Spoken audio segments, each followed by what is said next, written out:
Hello friends, welcome to your YouTube channel.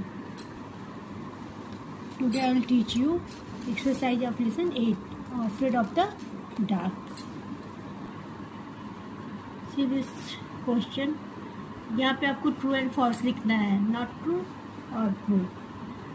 देखिए हम लोगों ने लेसन को अच्छे से पढ़ा है ना, तो स्टोरी तो सबको पता ही है. तो स्टोरी को याद करके आंसर दीजिएगा. से if these sentences are true, write T or not true, NT. ठीक है. First one, Plop was afraid of the dark because he thought it was black and nasty. Plop जो है बेबी और का बच्चा जो है वो डार्क से डरता है, अंधेरे से डरता है, क्योंकि उसको लगता है कि अंधेरा जो होता है वो बिल्कुल काला, बिल्कुल ब्लैक दिखता है और बहुत नेस्टी, डरावना लगता है, बेकार होता है. तो कहता है ना, वो उसको आउल है फिर भी उसको डार्क से डर लगता है. तो क्या लिखेंगे?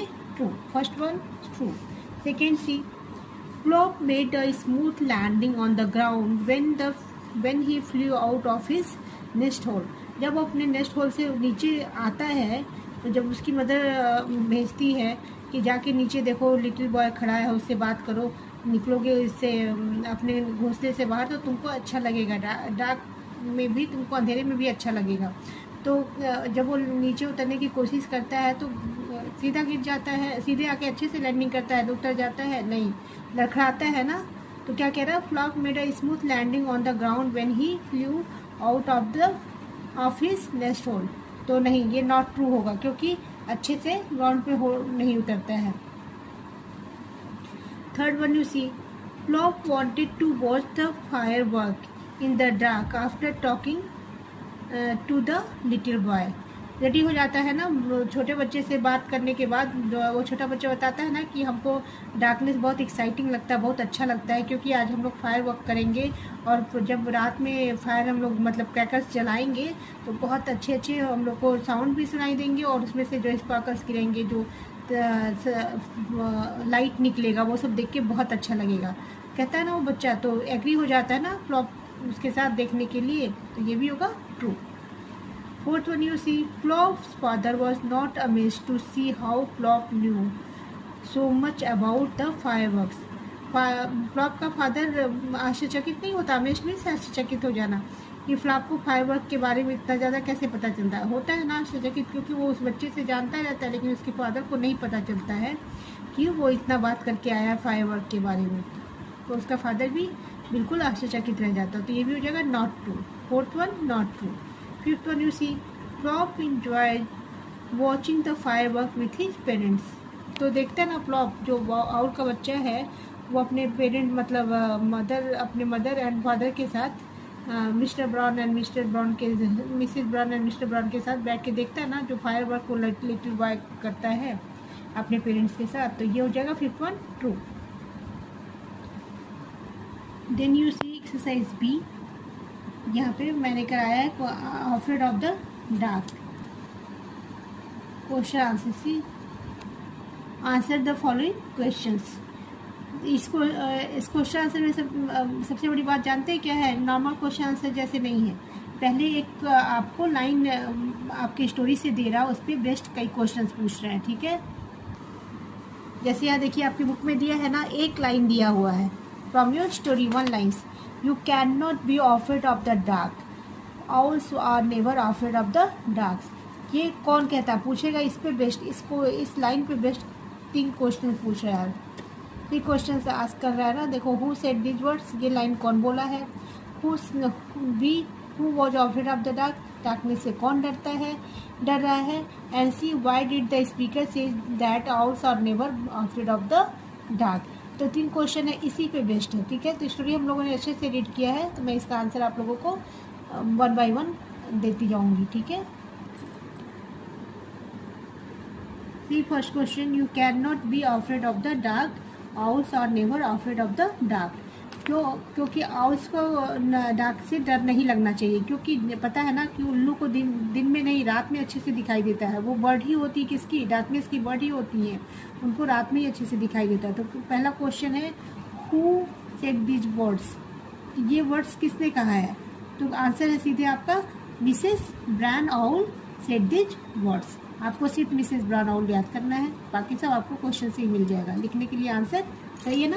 Who was afraid of the dark, कौन डरता है डार्क में से, मतलब डार्क से, रात से, अंधेरे से कौन डरता है। तो यहाँ पे भी आंसर देखिए आपका बहुत छोटा सा है, Plop the baby of Mrs Brown. Mrs Brown का जो बेबी प्लॉप है आउल, वो owl was afraid of the dark. आप सिर्फ इतना भी लिख देंगे आंसर में, Plop was afraid of the dark, तब भी सही है। लेकिन ये ज़्यादा क्लियर हो जाएगा क्योंकि वो उल्लू का बच्चा है, तो उसको Plop the baby of the Mrs Brown owl was afraid of the dark. ठीक है। थर्ड क्वेश्चन देखिए, why did the speaker say that owls are never afraid of the dark. Speaker क्यों कहता है कि आउल्स कभी भी डार्कनेस से नहीं डरते, अंधेरे से नहीं डरते। See answer, the speaker said that owls are never afraid of the dark because darkness is the natural part of an owl's life. क्योंकि नेचुरल पार्ट्स होता है, उनके आइस में ऐसे बनाया गया होता है कि दिन में उनको नहीं दिखाई देगा, रात में उनको बहुत अच्छे से दिखाई देगा जैसे हमको दिन में दिखाई देता है। तो उनको डार्कनेस से नहीं डरना चाहिए, रात से नहीं डरना चाहिए। And owls are the night birds, इसलिए इन लोगों को नाइट बर्ड्स कहा जाता है। इसको आउल्स को, उल्लू को, आउल्स मीन्स उल्लू। सेकेंड क्वेश्चन देखिए, ये सेंटेंस ध्यान से पढ़िए, आपकी लेसन में आया। ओ यस, डार्क इज एक्साइटिंग। अंधेरा जो होता है बहुत ज़्यादा एक्साइटिंग, बहुत ज़्यादा अच्छा होता है, बहुत ज़्यादा उत्तेजित करने वाला होता है, मतलब उसमें नए नए एक्सपेरिमेंट हम लोग करते हैं। Who said this words and to whom, ये वर्ड कौन किससे कहा है। Oh yes, dark is exciting, तो याद है ना, वो लिटिल बॉय कहता है किससे, प्लॉप से। Little boy said to baby Plop, baby Plop से बोलता है। ठीक है। बी क्वेश्चन देखिए, why did the speaker find darkness exciting. Speaker को डार्कनेस, जो लिटिल बॉय है वो स्पीकर का काम करता है, तो उसको एक्साइटिंग क्यों लगता है, अच्छा क्यों लगता है, क्यों अच्छा लगता है। Answer, the little boy found darkness exciting because he was waiting for the fireworks to begin and also enjoyed playing game in the dark with his friend around a campfire। ठीक है। ये वाला क्वेश्चन आंसर थोड़ा सा लंबा है, इसको आप समझ के लिखिएगा। ठीक है। उसी क्वेश्चन देखिए, what did the speaker do after this। इसके बाद स्पीकर क्या करता है, ये सेंटेंस बोलने के बाद। The speaker continued guarding the campfire and later sang around the fire with his friend until only a red glow remained। अब देखिए, जब फायरवर्क वो बच्चा कर लेता है अपने पेरेंट्स के साथ, लिटिल बॉय, तो क्या करता है, वो जितना भी उसमें से आग निकला रहता है, जितने उसमें से लाइट्स निकले रहते हैं, वो जो जब तक जलते रहते हैं तब तक वो उसके पास ही रहता है और अपने फ्रेंड्स के साथ राउंड राउंड दौड़ दौड़ के खेलता है। ठीक है। जैसे हम लोग दीपावली की रात में करते हैं ना, कभी कोई फायर जलाता, कभी कोई जलाता, कभी कोई दीपक जलाता, तो हम लोग उतनी लेट नाइट तक जगते हैं, ऐसा ही वो बच्चा कर रहा है। Third question, that must have been quite a landing. ये वर्ड्स है, कौन बोला है। That must have been quite a landing, ये आपका लैंडिंग कैसा है, कैसा रहेगा, ये कौन कहता है। Who said this words and to whom, ये वर्ड्स कौन कहता है। Mr Brown Owl said to this words to Plop. जब वो अच्छे से लैंडिंग नहीं कर पाता है प्लॉप, जो आउल का बच्चा है, तो क्या कहता है कि ये लैंडिंग आपका सही था, जब आप रेगुलर प्रैक्टिस करोगे तो और भी सही से आप नीचे उतर पाओगे। When did the speaker say these words, कब कहता है speaker. The speaker said these words when he was watching a display of firework with plop। जब उसका फादर फायरवर्क प्लॉप के साथ बैठ के देखता रहता है डाल पर से, और प्लॉप नीचे आता है फिर ऊपर जाता है, तो उस समय ये शब्द, ये सेंटेंस जो है वो बोलता है Mr Brown. Third C question देखिए, question number 3, why did the speaker say these words. Speaker ये वर्ड्स क्यों कहता है। The speaker said these words in response to Plop's arrival related to the fireworks display and described a quiet landing। क्या कहता है कि अगर वो उसकी मदद नहीं बोलती कि स्पीकर लिटिल बॉय से जाके नीचे मिलो, वो लैंडिंग में अपने नेस्ट से नीचे ही नहीं आता, निकलता ही नहीं था क्योंकि उसको डार्कनेस से हिट था। लेकिन उस रात वो उतर के उस बच्चे से बात करने के लिए आता है और वो बच्चा बताता है कि अभी हम लोग फायरवर्क करेंगे। तो डिस्प्ले को अपने मदर फादर को बताता है कि अभी डिस्प्ले होने वाला है फायरवर्क का। तो मदर फादर के साथ बैठ के देखता है और बहुत ही अच्छा से लैंडिंग भी करता है। उसको उस दिन वो बहुत अच्छा लगता है। Discuss in class. अब ये क्लासरूम में जो टीचर्स आपको पढ़ाएंगे तो डिस्कस करेंगे, जिसको हम लोग अभी डिस्कस कर लेंगे। Do you think clock will not be operate of the dark any more? Why do you think so? अब क्या आपको लगता है कि वो लिटिल बॉय के साथ अच्छे से बात कर रहा है और उसके मदर फादर उसको समझा रहे हैं कि डार्क बहुत एक्साइटिंग है और वो बच्चा भी समझाता है, तो आगे उसको क्लॉक को डर नहीं लगेगा? क्यों नहीं लगेगा? क्या उसको समझ में आ गया है कि फायरवर्क देखने के बाद कि बहुत अच्छा होता है, रात बहुत एक्साइटिंग होती है? तो इसको मैं लिखवा नहीं हूँ क्योंकि ये पोएम का क्वेश्चन आंसर है। आप लोग बहुत छोटे हो तो बहुत लॉन्ग हो जाएगा। अगर आप कमेंट बॉक्स में बोलोगे तो मैं इसका आंसर लिखवा दूँगी, आप लोगों को सेंड कर दूँगी वापस से। इसी तरह देखिए 5th क्वेश्चन है, how do you think Plop's parents felt about Plop's fear? आपको कैसा लगता है जब फ्लॉक के पेरेंट्स को कैसा लगता है जब फ्लॉक डार्क से डरता है? Are they are gentle and nice or angry and forceful when they tell him not to be scared anymore? इसके में नहीं डरना चाहिए, ठीक है। जब उनको ये लगता है, पता चलता है कि फ्लॉक को फियर से डार्कनेस से बहुत डर लगता है, तो उसके पेरेंट्स का, फ्लॉक के पेरेंट्स का कैसा रिएक्शन होता है? क्या वो बहुत ही अच्छे से उसके साथ व्यवहार करते हैं, नाइसली, बहुत अच्छे से प्यार से समझाते हैं कि हम लोग नाइट के बर्ड हैं और हम लोग को इससे डर नहीं लगना चाहिए, या गुस्सा हो जाते हैं? कैसा लगता है आपको?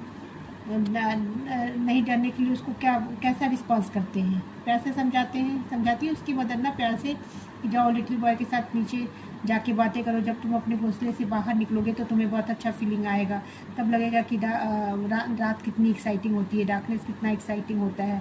फायरवर्क्स जब वो देखता है उसके बाद भी समझाती है, ठीक है।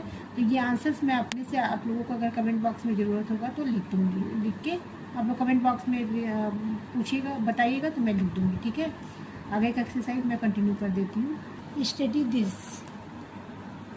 मेन वर्ब क्या होता है बेटा? मेन वर्ब देखिए, वर्ब दो तरह के होते हैं, एक तो होते हैं हेल्पिंग वर्ब, एक होते हैं मेन वर्ब। अब मेन वर्ब में जैसे प्ले है, रीडिंग है, राइटिंग है, सिंगिंग है, डांसिंग है। डिस्क्राइब एन एक्शन, देखिए यहाँ पे दिया हुआ है, डिस्क्राइब एन एक्शन और फीलिंग और व्हाट इज़ हैपनिंग, क्या हो रहा है, ये मेन वर्ब होता है। जैसे डांसिंग, सी इज डांसिंग, तो सी इज डांसिंग में क्या है, हेल्पिंग वर्ब भी है, इज हेल्पिंग वर्ब है, वो डांस कर रही है। सी वॉज डांसिंग, वो डांस कर रही थी। तो ये मेन वर्ब होता है जो एक्शन हो रहा है, जैसे लाफिंग, डांसिंग, स्लीपिंग, रीडिंग, ठीक है। और हेल्पिंग वर्ड क्या होता है? Helping word is am are was word होता है जो टाइम बताता है बेटा, ठीक है, कि ये अभी हो रहा है। सी इज डांसिंग और सी वॉज डांसिंग और she will be dance, she will be dance, वो डांस करेगी या डांस कर रही है या डांस करती थी। तो ठीक है, आपको वर्ब समझ में आ गया, हेल्पिंग वर्ब क्या है और मेन वर्ब क्या है, समझ में आ गया ना। Reading, playing, dancing main verb है और is am are helping verb है। तो इसमें से आपको सर्च आउट करना है। देखिए आपके एक्सरसाइज में दिया हुआ है ए एक्सरसाइज, ये underline the main verb. Main verb को हमको क्या करना, अंडरलाइन कर देना है। And circle the helping verb, helping verb को सर्कल कर देना, गोला बना देना है। In this sentences not every sentence will have both types of verb. कोई जरूरी नहीं है कि सारे सेंटेंस में आपका हेल्पिंग वर्ब भी हो और मेन वर्ब भी हो सकता है सिर्फ मेन ही वर्ब हो, या हो सकता है हेल्पिंग वर्ब भी हो, या दोनों हो सकता है। जैसे फर्स्ट में देखिए, I am drawing a picture, मैं एक पिक्चर बना रही हूँ, तो क्या प्रेजेंट टेंस में, तो आई एम क्या है, हेल्पिंग वर्ब हो गया, तो इसको हम लोग इसको हम लोग सर्कल बना देंगे।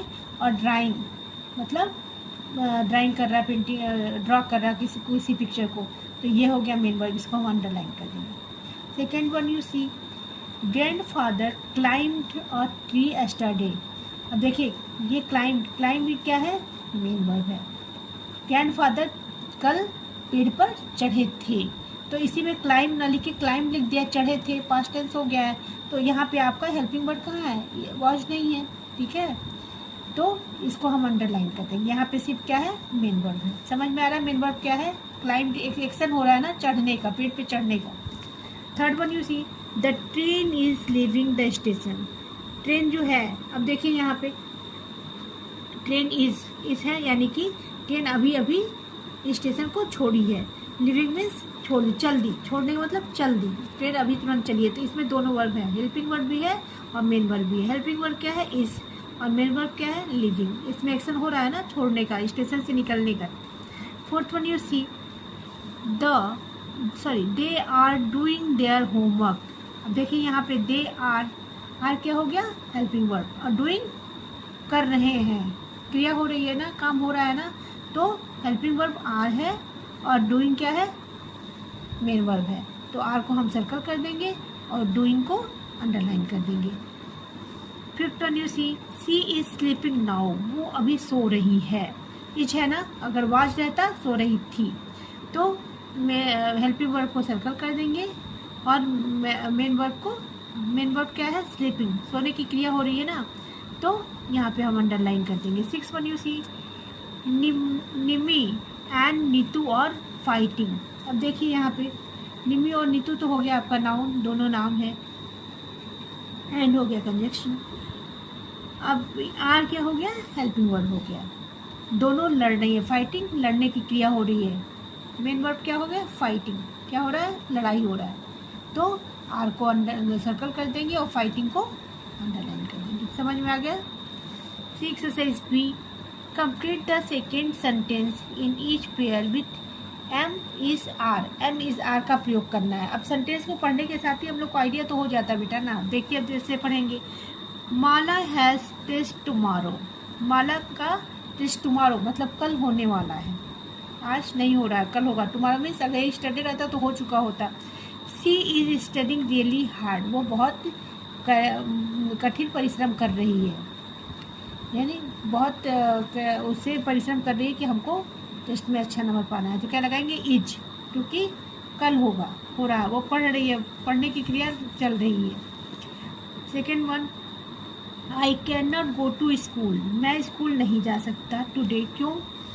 आई के साथ पता है सबको, आई के साथ एम ही आता है। तो I am not feeling well, मैं अच्छा महसूस नहीं कर रहा हूँ। Third one, father is on the telephone. पापा जो है टेलीफोन पर है। टेलीफोन पर मतलब टेलीफोन पर बात कर रहे हैं। He is talking to his brother. वो अपने इज, मतलब देखिए टॉकिंग हो रहा है, बात हो रहा है, तो वो अपने इज लगा देंगे, क्योंकि अभी काम हो रहा है तो इज लगाएंगे। क्या लगाएंगे? Is. Fourth one, you see why don't you join us. तुम हम लोगों को क्यों नहीं ज्वाइन कर सकते हो? We are. अब देखिए वी मतलब एक से ज़्यादा होंगे तो इज की जगह क्या लगेगा? आर। पता है ना, एक लोग से ज़्यादा होंगे तो वहाँ पे इज की जगह वार, और अगर पास्ट टेंस में जाएंगे तो वाज की जगह वर। तो यहाँ पे ये है we are going for a walk. हम लोग टहलने के लिए जा रहे हैं, तो अभी जा रहे हैं, प्रेजेंट टेंस है तो हम आर लगाएंगे। 5, Gaurav is over here. Gaurav यहाँ पर है। He is talking to his friend. वो किससे बात कर रहे हैं? अपने फ्रेंड से। तो गौरव अकेला है, ही है, तो क्या लगाएंगे? Is. 6 one, what are you doing. अब यू के साथ तुम क्या कर रहे हो? यू के साथ प्लूरल है, यू को हम प्लूरल में मानते हैं। वॉट आर यू डूइंग, ठीक है। तुम क्या कर रही है? अकेले एक ही लोग है, सिंगल पर्सन है, फिर भी हम यू के साथ हार लगाते हैं। इन द किचन, आई के साथ हम लगाते हैं। I am helping my mother. मैं अपनी माँ का मदद कर रहा हूँ, ठीक है। समझ में आ गया? 6 C, answer this questions using will. देखिए इस सेंटेंस में हमको जो क्वेश्चन पूछेगा उसमें विल यूज करके आंसर करना, मतलब जो भी काम हो रहा है वो फ्यूचर टेंस। विल हम लोग कब यूज करते हैं? फ्यूचर टेंस के लिए। तो फ्यूचर टेंस का आंसर बनाएंगे। Use the word in bracket for help, और जो ब्रैकेट में दिया हुआ वर्ड्स उसकी सहायता से हमको आंसर बनाना है। First one, can I meet the doctor now please. क्या मैं डॉक्टर से अब मिल सकती हूँ? Sorry, he is not free now. फिर आंसर कैसे बन रहा है? Meet you tomorrow, he will meet you tomorrow. वो तुमसे कल मिलेंगे। तो फ्यूचर विल लगाएंगे तो फ्यूचर टेंस, आज नहीं मिलेंगे कल मिलेंगे। तो ऐसे हमको सारे सेंटेंस को फ्यूचर टेंस में विल का प्रयोग करके बनाना है।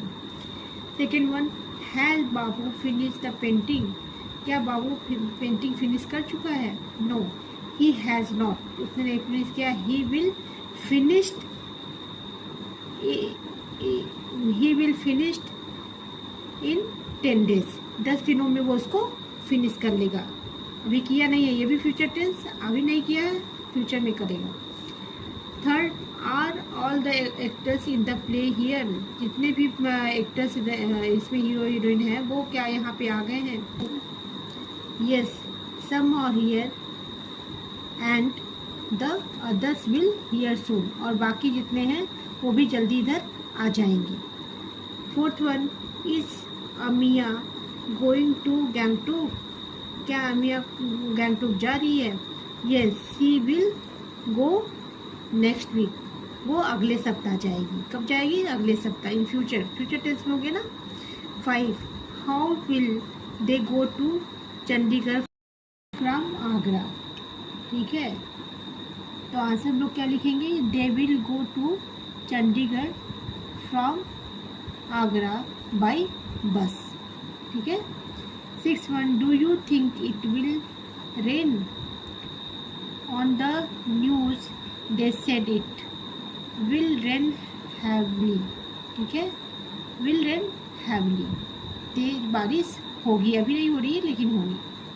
सीधी exercise A, choose the correct words from the brackets to complete the sentences. देखिए दोनों का प्रोनाउंसिएशन जो है सेम है लेकिन मीनिंग बिल्कुल अलग है, ठीक है, बिल्कुल अलग है। आप प्रोनाउंस करेंगे तो दोनों एक जैसा, उच्चारण जब करेंगे तो एक जैसा दिखेगा, लेकिन अंतर बिल्कुल, मतलब अगर इसकी जगह इसको लिख देंगे तो बिल्कुल सेंटेंस बदल जाएगा और रॉन्ग हो जाएगा। तो पहले हम लोग इसको यही देख लेते हैं क्या इसका मीनिंग है। सीन, SCENE, सीन मीन्स दृश्य, ठीक है, और SEEN सीन मीन्स देखना, जैसे कोई चीज़ हमने सीन किया। आई सा से सीन बना, ठीक है। I have never fireworks have you, I have never seen, मैंने नहीं देखा ऐसा फायरवर्क्स, मैंने कभी नहीं देखा, तो क्या लगाएंगे? SEEN, सीन पे टिक करेंगे। Second one, I am going read a book after finishing I finish my homework. अब देखिए आई एम गोइंग टू, अब देखिए टू, दोनों का उच्चारण टू है, प्रोनाउंसिएशन क्या है? टू है, TWO2 TO2, ठीक है, लेकिन ये टू क्या है? दो, एक दो वाला दो है, ठीक है, और ये क्या है? टू, प्रीपोजिशन है। I am going to read a book after I finish my homework, homework पूरा करने के बाद मैं बुक पढ़ूंगा, ठीक है। तो सेकेंड में क्या करेंगे? TO2 को टिक करेंगे। Third one, he run the crowds in the market. देखिए अब यहाँ पे है थ्रो और थ्रू, थ्रू मीन्स होता है फेंकना, समझ में आया? कोई चीज़ उठा के फेंक देना, और थ्रो के द्वारा, के बीच में से, ठीक है। तो मैं क्राउड के बीच में से दौड़ता हुआ मार्केट में गया, तो किस पे टिक करेंगे? THRO2GH, ठीक है। Fourth one, the mouse dash into its hole, दोनों का उच्चारण प्रोनाउंसिएशन क्या है? WHOLE, hole, HOLE, hole. इसका मतलब क्या होता है? होल मतलब सब कुछ, पूरा। I have whole books of my class, whole books और आप दिस सेशन या आप दिस क्लास, लेकिन इस होल मीन्स छेद, बिल, जिसमें माउस, जिसमें चूहा रहता है, hole, HOLE, the mouse dash into its hole, HOLE, hole पे टिक करेंगे, ठीक है, HOLE होल पे। Fifth one, you see Sara has baked a delicious, DESERT desert, DESSERT dessert, दोनों को डेजर्ट ही हम बोलेंगे, ठीक है, लेकिन दोनों की मीनिंग में कितना अंतर है? अब इसका मतलब होता है DESERT डेजर्ट मीन्स रेगिस्तान, जहाँ पे पेड़ पौधे कम होते हैं, बालू जैसे होता है, हाँ, ये डेजर्ट होता है। और ये डेजर्ट डिलीशियस मतलब नाश्ते के लिए आप जो मंगाते हैं, मीठे में स्वीट डिश में कुछ मंगाते हैं इस तरह का। तो Sarla has baked a delicious dessert, DESSERT dessert for all of us, सबके लिए मंगाया था उसने डेजर्ट में। तो डिलीशियस, बहुत ही डिलीशियस, बहुत ही स्वादिष्ट था, तो DESSERT डेजर्ट में पे हम टिक करेंगे। 6 1, Gurjeet read the letter before everyone. तो अलाउड, ALLOWED, अलाउड मीन्स मैंने अलाउ कर दिया, तुम खेलने जा सकते हो। जैसे पेरेंट कह देते हैं अलाउड कर दिया, घूमने जा सकते हो, पिकनिक जा सकते हो। तो ये अलाउड, और ये अलाउड मीन्स तेज तेज आवाज़ में, लाउडली, जिसको नहीं कहते हैं वो वाला अलाउड। तो हम यहाँ पे क्या लगाएंगे, ALOUD, allowed.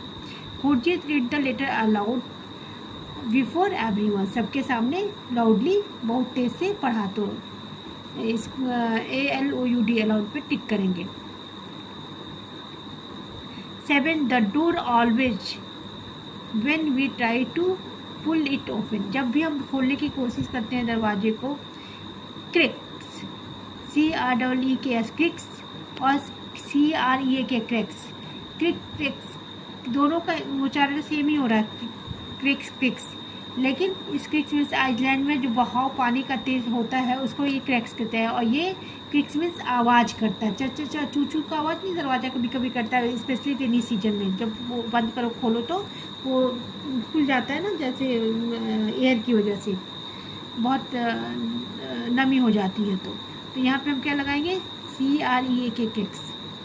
The door always creaks when we try to pull it open, जब खोलने की कोशिश करते हैं। Exercise B, circle the odd word in each of this set. अब देखिए यहाँ पे जितने वर्ड्स दिए हुए हैं इसमें से एक ऑड है, बाकी सबका मीनिंग एक जैसा है। से why the word is odd one. अब इसमें से बताइए कि इसमें से ऑड वन एक क्यों है। देखिए रॉकेट, वो लेसन पढ़ा है ना, रॉकेट अभी पढ़ा था फायर, उसमें जो हम लोग पटाखे छोड़ते हैं दीपावली में। फ्लाइंग सॉसर्स, ये भी पूछ में माचिस की तिल्ली लगा देते हैं तो ऐसे सूट से उड़ के ऊपर की तरफ जाता है, ये भी एक तरह का क्रैकर्स है। और स्टार जो आपको आकाश में, स्काई में दिखाई देता वो ये है। और स्पार्कल्स जो हम लोग फायर जलाते हैं उसमें से जो रंग बिरंगे चिंगारी निकल के, और या किसी में कलरफुल पेपर्स टाइप का निकल के आता है। तो ये सब क्या है, ये सब क्रैकर्स है। एक ये ऑड वन है, स्टार्स है, ठीक है, इसको हम सर्कल कर देंगे। फ्लूटस, अ टाइप ऑफ, मतलब उड़ने की क्रिया, समझ में आया। उड़ना, उड़ने से ही मतलब है। उसमें नहीं बताते हैं कि वो जो आउल का बच्चा है उसका जो पंख है बहुत ही लाइट है और वो उसको अपने लाइट पंख से उड़ रही है। और ये भी फ्लाई, और ये फ्लॉप, ये भी हल्का फेदर से ही मीनिंग है। फिर डांस अलग है, ये सब उड़ने से मीनिंग है सबका, फेदर से और उससे, और डांस बिल्कुल अलग है। Third one, frightened, frightened means डरा हुआ। एक्साइटेड मीन्स बहुत ज़्यादा उचित, बहुत ज़्यादा खुश होना। आफ्रेड मीन्स डरा हुआ। स्केर्ड मीन्स भी डरा हुआ। तो तीनों की मीनिंग डरा हुआ सा हो गया, ठीक है। बस एक्साइटेड इसमें अलग है, तो एक्साइटेड को हम सर्कल कर देंगे। Fourth one, brave, brave means बहादुर। फियरलेस, फियरलेस कोई डर नहीं है, मतलब इसका मतलब भी बहादुर। और अनहैप्पी, दुखी। और करेजियस, बहुत ज़्यादा बहादुर। तो मतलब अब ये सब का मतलब ब्रेव से ही है, बहादुरी से है। एक अनहैप्पी, दुखी शब्द आ गया तो इसको हम सर्कल कर देंगे, ये डिफरेंट, ये अलग मीनिंग देता है। Fifth one, nest, nest means होता है घोंसला। हाउस मीन्स भी रहने का जगह, हम लोग जिस पे रहते हैं उसको हाउस कहते हैं। चिड़िया जिसमें रहती है नेस्ट कहते हैं। ब्रू, जो इसमें कौन रहता है, खरगोश रहता है, इसको हम क्या कहते हैं, वो। तो ये भी रहने की जगह। एक स्काई जो है, जो सबके सर के ऊपर दिखाई देता है, आसमान, तो ये अलग हो गया, बाकी सब ये रहने की जगह है, तो इसको हम सर्कल कर देंगे स्काई को, ठीक है। ठीक है बच्चों, तो आज ये आपका चैप्टर कंप्लीट हो गया। आप कमेंट बॉक्स में अगर आपको कोई भी चैप्टर पढ़ना है या किसी चैप्टर का एक्सरसाइज पढ़ना है तो उसको आप लिखेंगे, तो मैं लेसन का नाम लिख के आप भेजेंगे तो मैं आपको उसको पढ़ा दूँगी। तो all of you like and subscribe my channel. और कोई भी सब्जेक्ट पढ़ना हो आप उसको डाल दीजिए एक बार कमेंट बॉक्स में कि आपको कौन सा सब्जेक्ट पढ़ना है, मैं उस सब्जेक्ट को पढ़ाऊँगी। Thank you.